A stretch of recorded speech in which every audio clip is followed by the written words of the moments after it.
Hello toppers, welcome back to our family. ইতিমধ্যে class 10 এর ইতিহাসের গুরুত্বপূর্ণ চারটি অধ্যায়ের এমসিকিউ এসিকিউ তোমাদের কাছে পৌঁছে দিয়েছি এসিকিউ ফরম্যাটে। আজ তোমাদের মাঝে চ্যাপ্টার 5 এর পার্ট 1 এর এমসিকিউ অর্থাৎ এসিকিউ আকারে পৌঁছে যাবে তোমাদের কাছে।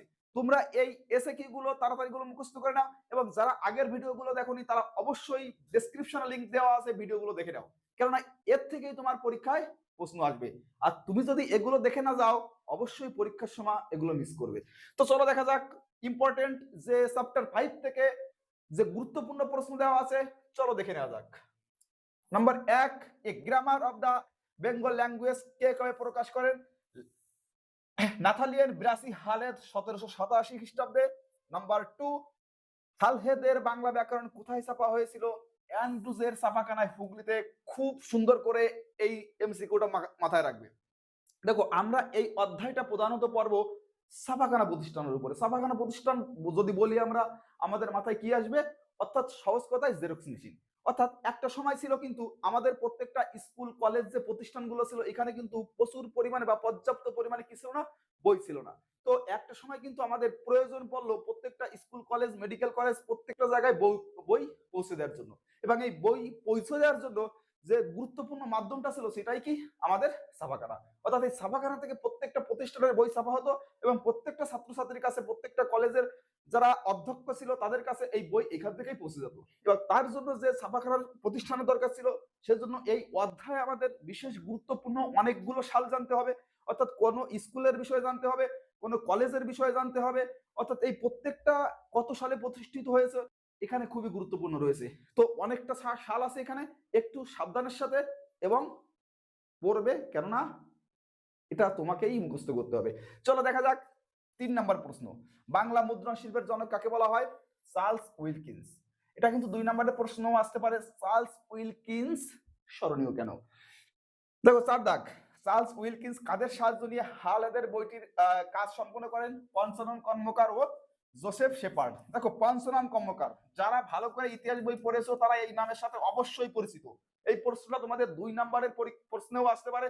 তো মাথায় রাখবে পঞ্চনন কর্মকার স্মরণীয় কারণ, বা পঞ্চনন কর্মকার কে আসতে পারে পরীক্ষায়। 5 দাগ। ফোর্ট উইলিয়াম কলেজ কবে প্রতিষ্ঠিত হয়? 1800 খ্রিস্টাব্দে। Fort William college. Serampore Baptist mission কবে প্রতিষ্ঠিত হয়? 1800 খ্রিস্টাব্দে। 7 দাগ। মঙ্গল সমাচার মতি এর রচিত কবে কোথা থেকে প্রকাশিত হয়? 1800 খ্রিস্টাব্দে। কোথায়? শ্রীরামপুর ব্যাপটিস্ট মিশন থেকে। আমরা যদি 8 দাগ দেখি, দেখো কে কবে হিন্দুস্তানি প্রেস প্রতিষ্ঠা করেন? 1802 সালে গিলক্রিস্ট। গিলক্রিস্ট। 9 দাগ। পার্সিয়ান প্রেস কে কবে প্রতিষ্ঠা করেন? 1805 খ্রিস্টাব্দে ম্যাথু ল্যাম্পসডেন। 10 সংস্কৃত প্রেস কে কবে প্রতিষ্ঠা করেন? 1807 সালে বাবুরাম। 11 কবে কোথায় মিশন প্রেস প্রতিষ্ঠিত হয়? 1800 খ্রিস্টাব্দে হুগলিতে শ্রীরামপুরে। দেখো 1800 সালে আমাদের অনেকগুলো অ্যান্সার থাকবে, আর কোনো না কোনো ভাবে 18 সাল দিয়েই কিন্তু 1800 সালের একটা প্রশ্ন আমাদের পরীক্ষায় আসতে পারে। তো এইগুলো একই জায়গায় মাথায় রাখবে সুন্দর করে। দেখো তারপর আমরা 12 দেখি। কবে ওপার বাংলা সর্বপ্রথম প্রেস স্থাপিত হয়? কোথায়? রংপুরে। 1847 খ্রিস্টাব্দে। 13 দাগ। আত্মীয় সভা কবে প্রতিষ্ঠিত হয়? 1815 খ্রিস্টাব্দে।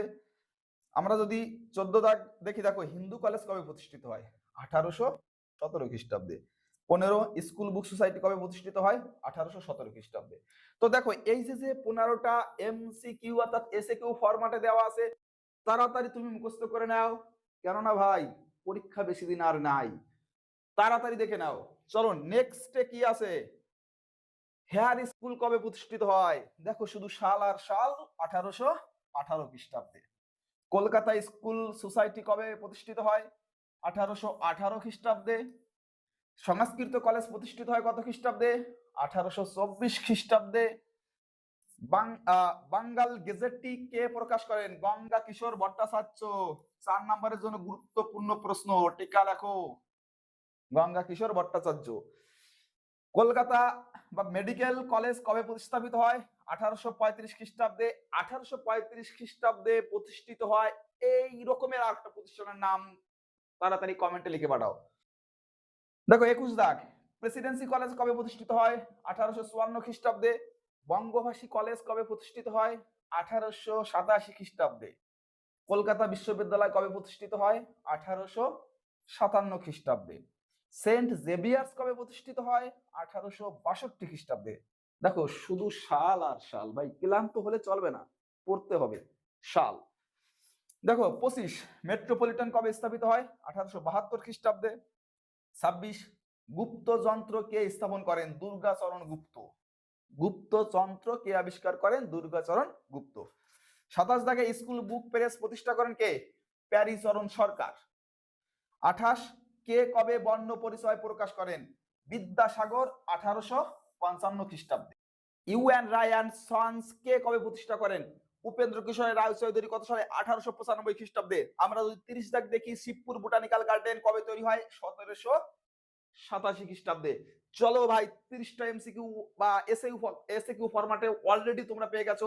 এবার চলো আমরা চলে যাই লাস্ট স্লাইড, অর্থাৎ আমরা আজ তোমাদের এখানে 35টা এসএকিউ রাখছি, পরের স্লাইডে আরো 35টা প্রশ্ন পাবে, তো তুমি তাড়াতাড়ি করে মুখস্থ করে নাও। দেখো ভারতীয় উদ্ভিদবিদ্যার জনক কাকে বলা হয়? Doctor William রক্সবার্গকে।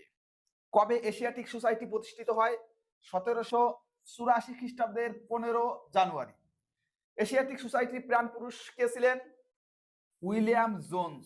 দেখো ভাই পরীক্ষার টাইম কিন্তু আর বেশি নেই, এখন যদি তুমি বলো, তুমি বলো, না না তুমি বলো, বলো, এরকম করো ভাই, তাহলে কিন্তু পরীক্ষায়ও কিন্তু এই তুমি বলোই হয়ে যাবে ভাই। তো যে টাইমটা আছে তুমি তাড়াতাড়ি করে প্রত্যেকটা এমসিকিউ মুখস্থ রাখো।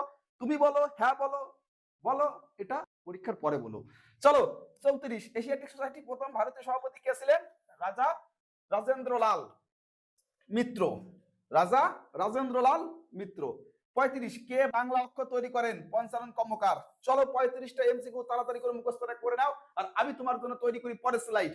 একটা কথা মাথায় রাখবে যে তোমার জন্য একটা স্লাইড করতেও কিন্তু আমার মোটামুটি 30 থেকে 35 বা 1 ঘন্টা সময় লাগে। তো সেখানে দাঁড়িয়ে তুমি যদি 1 ঘন্টা এই যে এসএকিউ গুলো আছে এগুলো মুখস্থ করো, তাহলে তোমার পরীক্ষা অবশ্যই ভালো হবে। যদি তোমাদের এই ক্লাসগুলো পছন্দ হয়, তাহলে আমাদের এই যে চ্যানেল হ্যালো টপার্স, এটাকে অবশ্যই লাইক, কমেন্ট এবং শেয়ার করো এবং বন্ধুদের মাঝে ছড়িয়ে দাও, যাতে করে এরকম আরো সুন্দর সুন্দর ভিডিও তোমাদের মাঝে উপস্থাপন করতে পারি।